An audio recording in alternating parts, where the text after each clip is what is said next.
Subscribe करें और bell दबाएं ताकि कोई खबर रह न जाए।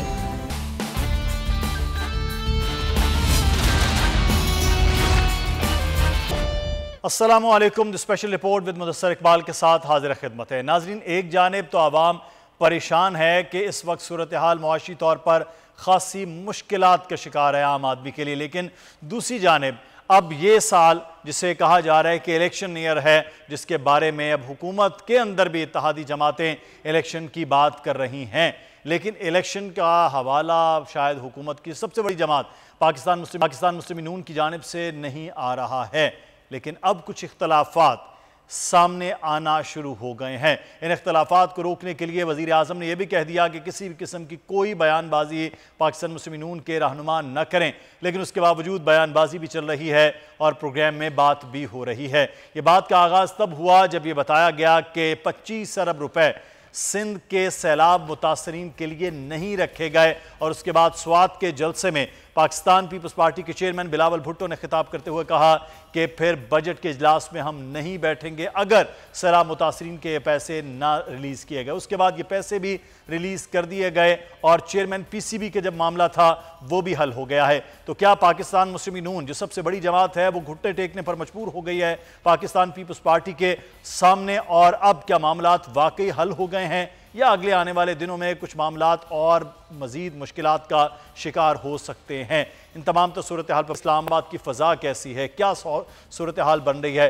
हमारे साथ इस वक्त मौजूद हैं हमारे नुमाइंदा ख़ुसूसी अब्बास शब्बीर, उनसे बात कर लेते हैं। अब्बास, पिछले दिनों में आप पाकिस्तान पीपल्स पार्टी के रहनुमाओं से भी मिल रहे थे, इख्तलाफात की बातें भी अब ज़बान ज़द-ए-आम है, क्या चल रहा है कि कुछ मामलात अब ठंडे हो गए हैं? चेयरमैन पीसीबी भी जो पाकिस्तान पीपल्स पार्टी की मर्जी का हो गया, जो फंड्स थे वो भी रिलीज हो गए, बाकी अब छोटे मोटे मामलात हैं उनके लिए कहा जा रहा है कि फिर मीटिंग दोबारा से होगी। देखें, ये बड़ा एक धागे जैसा रिश्ता इस वक्त पीपल्स पार्टी और मुस्लिम लीग नून में है, जो किसी वक्त भी टूट भी सकता है, और अगर वादों की तकमील हो गई जो कि नून लीग की तरफ से किए गए थे पीपल्स पार्टी के साथ, तो ये धागा नहीं टूट सकता। लेकिन हमेशा की तरह हमें इस तरह लग रहा है कि नून लीग जो वादे करती है वो माजी में भी हमने देखा कभी पूरे नहीं हुए, पूरे करती भी है तो बड़े हिचकिचाहट से और बड़े हर्डल्स के साथ। एक फिक्रा सिर्फ बिलावल भुट्टो ने कहा है और आप देखें कि इनकी दौड़ें लग गई हैं। कल रात पीपल्स पार्टी की जो सीनियर क़यादत थी वो प्राइम मिनिस्टर हाउस में मौजूद थी, काफी देर बातचीत चलती रही, बेनतीजा बातचीत खत्म हुई।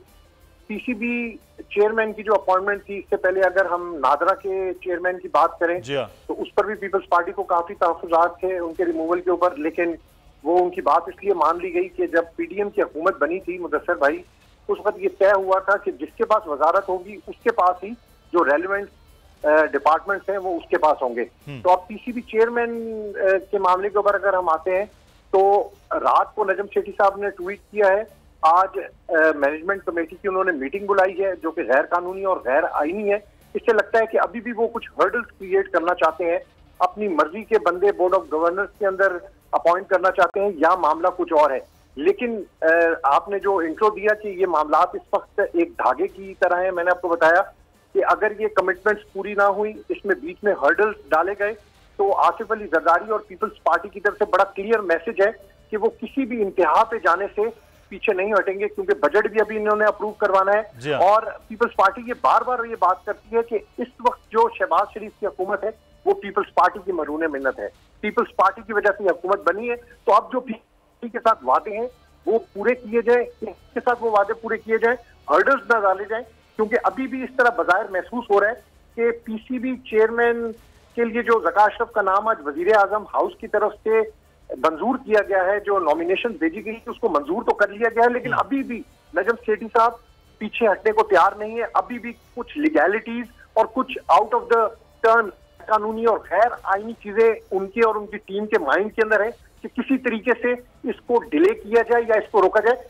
लेकिन फिर वही बताना बहुत जरूरी होगा कि ये लड़ाई और ये बातचीत, ये कमिटमेंट हम कहते हैं, ये आसिफ अली जरदारी, नवाज शरीफ और शहबाज शरीफ के दरमियान हुई है, तो इसलिए इनको ये कमिटमेंट्स पूरी करनी पड़ेंगी। अगर ये कमिटमेंट्स पूरी नहीं करेंगे तो पीपल्स पार्टी का जो क्लियर एक स्टैंड है और जो क्लियर शहबाज शरीफ को और इसहाक डार को बताया चुकी है पीपल्स पार्टी कि अगर ये कमिटमेंट बाइज्जत तरीके से पूरी ना हुई तो वो किसी भी इंतहा पे जाने से गुरेज नहीं करेंगे।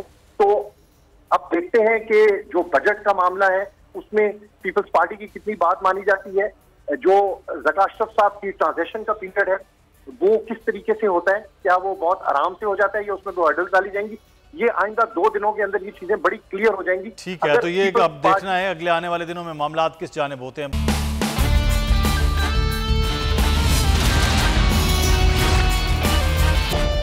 इसके बाद आपको खुश आमदीद कहते हैं। पाकिस्तान मुस्लिम नून और पाकिस्तान पीपल्स पार्टी, 2 बड़ी जमातों के दरमियान आजकल खासे खिंचाव की एक कैफियत है। इस पर हम बात करेंगे। राना एहसान साहब पाकिस्तान मुस्लिम नून के रहनुमा हमारे साथ मौजूद हैं। राना साहब बहुत शुक्रिया आपके वक्त का। राना साहब, कुछ मामलात के हवाले से हमने ये देखा कि चाहे वो चेयरमैन नादरा हो, चेयरमैन PCB का मामला हो, फिर बजट के अंदर कुछ 25 अरब रुपए सैलाब ज़दगान के हवाले से और बड़े खासे सख्त किस्म के रिमार्क्स और बातें थी जो बिलावल भुट्टो साहब ने की। अब फिर मीटिंग भी हुई, लेकिन वो मीटिंग भी कोई नतीजा खेज नहीं हो पाई है। तो क्या वजह है कि 2 बड़ी जमातें हैं और उनके दरमियान मामलात अब खासे पेचीदा से लग रहे हैं, को खासा खिंचाव सा लग रहा है? वजूहात क्या है सर? बिस्मिल्लाहिर्रहमानिर्रहीम। देखिए, मैं नहीं समझता कि कोई बहुत हालात पेचीदा हो गए हैं, ऐसा कुछ भी नहीं है। अच्छा। प्राइम मिनिस्टर साहब तो अपने कोalition पार्टनर्स को बड़ा ज़्यादा टाइम भी देते हैं और उनसे मिलते भी हैं और उनसे खुद पूछते रहते हैं कि उनके कोई इश्यूज तो नहीं है। दूसरा, देखें, ये जो इतराज़ात हैं ये बनते नहीं हैं कि पब्लिकली आएँ, क्योंकि आपके पास बहुत सारे फोरम्स हैं जहां आप इन इतराज़ात को रेज़ कर सकते हैं। मिसाल के तौर पे आप पास काबीना है, ECC है, उसके अलावा PM साहब अवेलेबल होते हैं और दीगर मिनिस्टर्स अवेलेबल होते हैं। तो जहां इतना ज़्यादा लंबा अरसा जो है वो बड़ा खुशाइन तरीके से गुजर गया है, ये भी गुजर जाएगा। जो छोटे मोटे इश्यूज हैं, आज भी मीटिंग हुई, उनको क्लैरिफाई कर लिया जाएगा और ये जो प्रॉब्लम्स हैं कोalition पार्टनर्स के, इसके हल पे हम आ जाएंगे। मैं नहीं समझता कि कोई सीरियस इशू है जो कि आगे कोई डिवाइड बनेगा। अभी जितना टाइम है उसके अंदर इन चीज़ों मामलात को हल कर दिया जाएगा। तो कितना टाइम है सर? अभी इलेक्शन के लिए कहा जा रहा था बिलावल साहब की जानिब से कि अपने इत्तेहादियों को कहते हैं कि तैयार हों। पीपल्स पार्टी कहते हैं हम तो इलेक्शन के लिए तैयार हैं, तो क्या आप भी तैयार हैं सर? बिल्कुल। देखिए, इलेक्शंस के लिए तो बड़ा क्लियर है कि अगस्त के अंदर ये गवर्नमेंट जारी है और उसके बाद 13 अगस्त, अगर 90 दिन या 60 दिनों में इलेक्शन जो हैं वो कब इख्तिताम पजीर होती है असेंबली, उसके मुताबिक अक्टूबर नवंबर का टाइम बनता है इलेक्शंस का। और मैं तो यही देख रहा हूँ कि अक्टूबर नवंबर में इलेक्शंस हैं और हमारी जमात भी जो है उसकी कैंपेन मरियम नवाज साहिबा लीड कर रही हैं और हमारी कैंपेन भी स्टार्ट है। तो इलेक्शन मोड मेरे ख्याल से ईद के फ़ौरन बाद, ये जो बड़ी ईद है, आपको एक political activity all across Pakistan जो है वो नज़र आना शुरू हो जाएगी। अच्छा राना साहब, ये भी बात कल भी शजील मेमन साहब अपनी प्रेस कॉन्फ्रेंस में कह रहे थे कि कुछ मंसूबे ऐसे हैं जो सिंध के हमारी जानिब से दिए गए, लेकिन वज़ीर तरक्याती मनसूबाबंदी ने वो उन चीज़ों को उस तरह नहीं रखा। इरिगेशन के कुछ मंसूबे थे और कुछ रोड्स इंफ्रास्ट्रक्चर के थे, लेकिन वो कह रहे हैं कि वहाँ नारोवाल में उन्होंने अपने जो मंसूबे हैं वो रख लिए, ना कि सिंध को सिंध का हक़ दिया जाए। तो क्या वजह है कि सिंध के पहले हक़ के हवाले से पिछली हुकूमत पर यह बात हो रही थी, अब हक़ की अगर बात हो रही है तो आपके हवाले से, तो बाकी सूबे फिर निगलेक्टेड होंगे, सिर्फ पंजाब ही फोकस्ड होगा आपके दौरे हुकूमत में?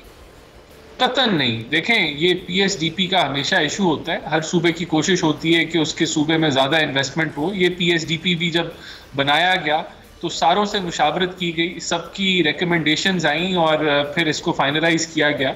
लेकिन अगर उसके अंदर कोई प्रोजेक्ट्स रह गए हैं तो सारे प्रोजेक्ट्स तो जाहिर सी बात है वो इंक्लूड नहीं किए जा सकते। फिर PSDP के अंदर एक वैसे ही पुराने प्रोजेक्ट्स का अंबार है जो अभी मुकम्मल नहीं हुए और उनकी एलोकेशंस भी जो हैं वो भी करनी है।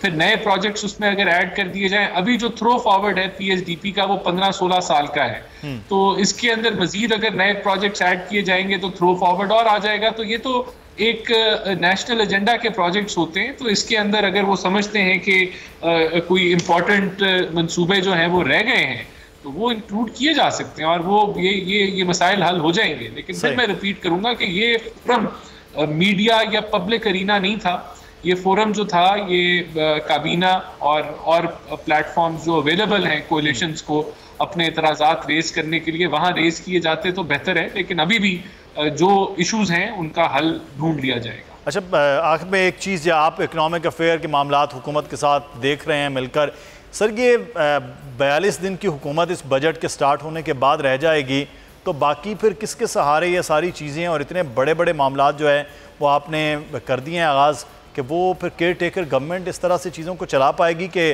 IMF के साथ बात भी हम नहीं कर पाए, मामलात भी क्लियर नहीं हो पाए? देखिए, बजट देना तो हमारी जिम्मेदारी थी। बेशक एक दिन जो है वो जुलाई से एक हफ्ता आगे भी होते तो हमने बजट देना था, ये आईनी फर्ज था गवर्नमेंट का कि बजट अनाउंस होना होता है। तो हमने, आपने सही फरमाया कि इस बजट को जो है वो आधा क्वार्टर हम देखेंगे, फिर इसको केयर टेकर सेटअप देखेगा एक क्वार्टर, और फिर नई जो मुंतखब हुकूमत आएगी वो आधे साल के लिए इस बजट को आगे लेके चलेगी। इसलिए ये जो बजट है, एक हमने इसके अंदर जो अहदाफ रखे हैं वो अचीवेबल हैं और बहुत ओवरबोर्ड नहीं हम गए, या ये इलेक्शन ईयर बजट नहीं है कि 3.5% ग्रोथ का अहदाफ रखा है और बाकी टारगेट्स भी अचीवेबल हैं। तो यही वजह है कि इसमें कोई मैसिव टैक्स रिफॉर्म्स या मैसिव रिफॉर्म्स नहीं है, क्योंकि 3 हुकूमतें उन रिफॉर्म्स को मुकम्मल नहीं कर पाएंगी। तो जो अहदाफ हैं वो अचीवेबल हैं। सही, बहुत शुक्रिया राना एहसान साहब, पाकिस्तान मुस्लिम नून के रहनुमा हमारे साथ मौजूद। और अब देखना ही है कि अगले आने वाले दिनों में वो जो एक खिंचाव आ रहा है जमातों के दरमियान वो कम होता है नहीं।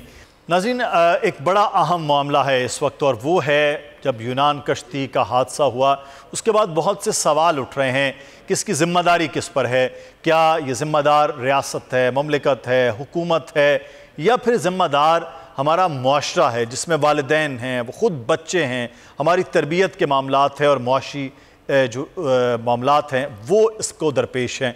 इसको आज हम जानने की थोड़ा ये कोशिश करेंगे कि क्या वजूहात हैं कि आजकल के बच्चे एक बेहतर ज़िंदगी के लिए, जब क्योंकि ये एक मोबाइल जो पूरी दुनिया को इकट्ठा कर चुका है, हम ये समझते हैं कि यूरोप, अमेरिका, फर्स्ट वर्ल्ड में जाकर ही एक बेहतर मुस्तकबिल बनाया जा सकता है।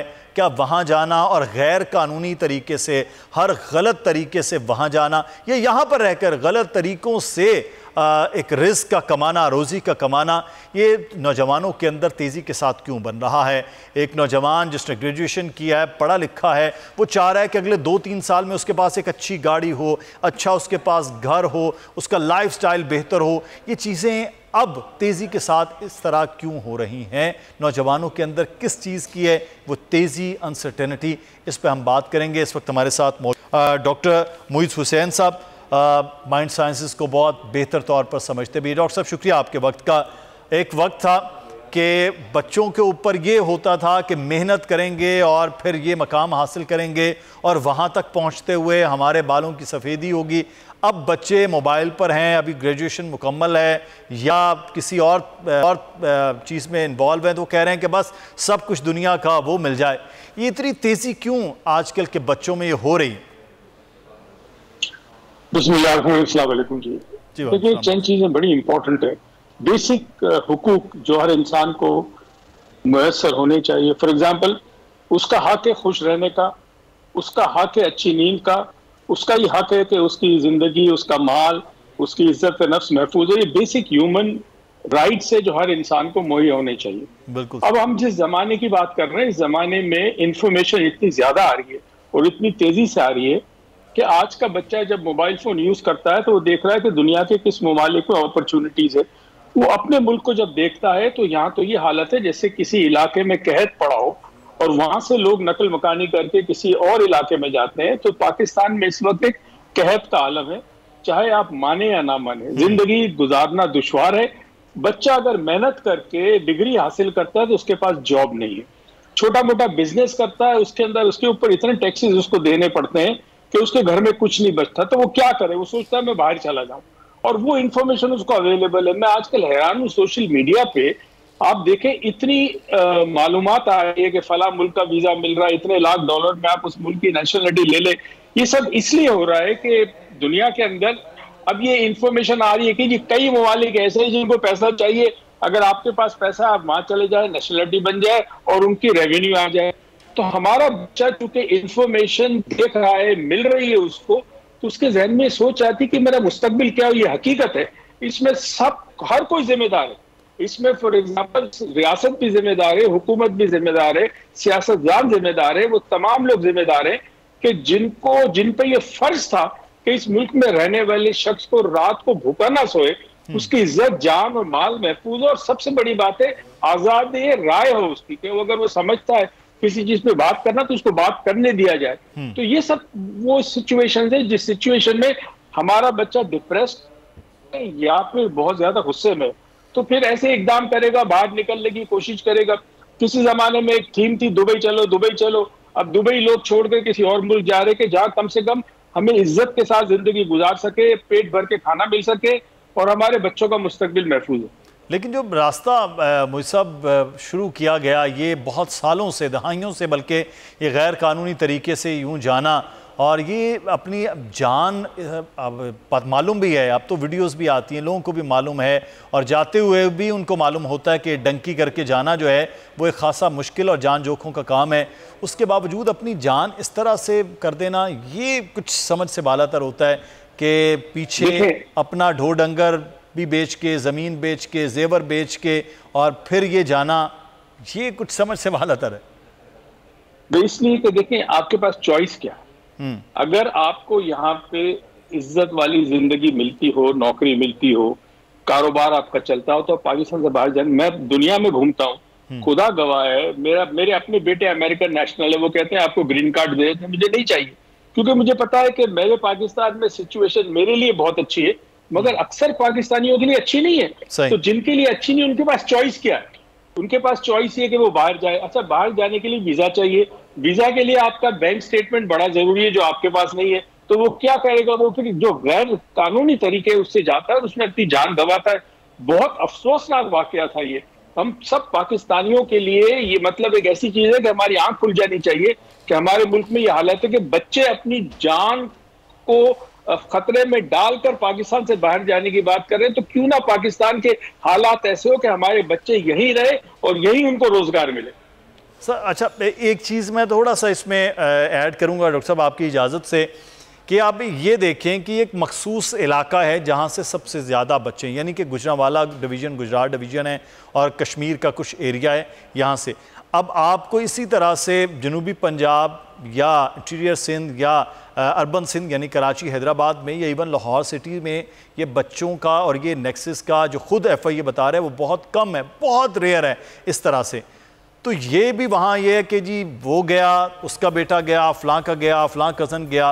तो इस भेड़ चाल को भी हम समझ सकते हैं कि इर्द गिर्द के गाँव के लोग जा रहे हैं, इर्द गिर्द के शहरों के लोगों का वहाँ बहुत ज़्यादा रुझान है, और यही तरीक़ाकार में वो कामयाब हो गए थे इतने साल पहले, और हम भी अब जाकर इसी तरह से कामयाब हो सकते हैं। आप समझते हैं ये भी एक रुझान देखा देखी वाला भी होता है? बहुत जी बिल्कुल है, बल्कि ये मजाक में लोग कहते हैं कि गुजरात का बंदा चांद पे भी मिलेगा आपको यानी वो हर जगह मौजूद है। तो ये जो इलाका है गुजरांवाला, गुजरात और सदर्न पंजाब जो है, वहां से जब कोई बंदा जाता है और ये इंफॉर्मेशन फैलती है वर्ड ऑफ माउथ से, तो फिर हर घर का बच्चा कहता है वो चला गया, मैं भी जा सकता हूँ। अब माँ अपना जेवर बेचती है, डंगर बेचते हैं, जमीन बेचते कि हमारे बेटे को बाहर अच्छी जिंदगी मिल गई, वहां से पैसा कमा के भेजेगा। मसला ये नहीं, मसला ये है कि ये हालात पैदा क्यों हो गए। हमारे मुल्क का ब्रेन ड्रेन तो हो गया, यानी बहुत डॉक्टर साहब आप जो बात बड़ी इंपॉर्टेंट कर रहे हैं वो कॉज पे बात कर रहे हैं। सबसे इंपॉर्टेंट है कि ये मसला हुआ क्यों है, इस मसले को बहरहाल हुकूमत ने, रियासत ने इसको कॉज को पकड़ना है, जिसके बाद ये चीज़ें। बहुत शुक्रिया डॉक्टर मोईन साहब। और अब हम कुछ बात करेंगे इस वक्त महंगाई की सूरत हाल और पाकिस्तान में मुआशी मामलात के हवाले से जो हुकूमत कर रही है। इस वक्त मीर मोहम्मद अली खान साहब हमारे साथ मौजूद हैं, बाहर मुआशियात हैं। बहुत शुक्रिया मीर बैक आपके वक्त का। ये अगर हम बात करें, इस वक्त 42 दिन रह जाएंगे नए बजट के, IMF के साथ बात नहीं हो पा रही है, तो ये जो मामलात थे ये कहाँ चलेगी? क्योंकि हम तो बहुत वर्ल्ड रिकॉर्ड में सबसे बेहतरीन जा रहे हैं, सबसे ऊपर महंगाई खित्ते में हमारे पास है। देखिए, मैं तो पहले दिन से, जब से ये बजट आया है, मैं उसी दिन से कह रहा हूँ कि IMF बजट को आलम ये जो आलमी सतह पे इसको कबूल नहीं करेगा। आप ही के चैनल पे मैंने कहा था बजट वाले दिन, और यहाँ के जो खातून है IMF के रिप्रेजेंटेटिव है पाकिस्तान की, अख्तर परवेज, उनका बयान आ गया है कि हम इस बजट में जो गलतियां हैं उसको कबूल नहीं करते हैं। उसके बाद इसाक डार साहब ने कहा कि ये बजट में जो भी गलतियां हैं हम तैयार हैं IMF से मुज़ाकरात करके सही करने की मजाक बना दिया है मेरी नजर में इस मुल्क की मईशत को। आप वो गलतियां कर ही क्यों रहे हैं कि बाद में शर्मिंदगी में कहना पड़े कि हम इसको सही करते हैं। मेरी नजर में ये एक बचकाना सी हरकत है। ऐसी मईशत चलाते हुए मैंने दुनिया में कहीं नहीं देखा। 26 ममालिक की मईशत को मैं नजर रखी है जब इन्वेस्टमेंट बैंक चला रहा था मैंने आज तक इस किस्म की बचकाना हरकत नहीं की। तो अल्लाह हमारे मुल्क पे रहम करे, अल्लाह अकल दे उन लोगों को जो ये मईशत चला रहे हैं। मईशत चलाना कोई रॉकेट साइंस नहीं होता है, कॉमन सेंस चीजें होती है। स्पेशली जब आपको पता है कि आपकी मईशत IMF के अप्रूवल जो कर्जा है उसके बगैर नहीं चल सकती, क्योंकि उनके कर्जे के अप्रूवल के बाद दूसरे ममालिक कंफर्टेबल फील करके आपको कर्जा देंगे। हम यहाँ बैठे IMF की बुराइयां कर रहे IMF के खिलाफ ही हमारे तो वजीर खजाना बात कर रहे थे, फिर उन्हीं से हट के हमने बजट बनाया जिसके हालात भी ये हुए। बहुत शुक्रिया बिन बैक हमारे साथ प्रोग्राम से मुदस्सर इकबाल को इजाज़त दीजिए। अपना ख्याल रखिएगा नाज़रीन, अल्लाह हाफ़िज़।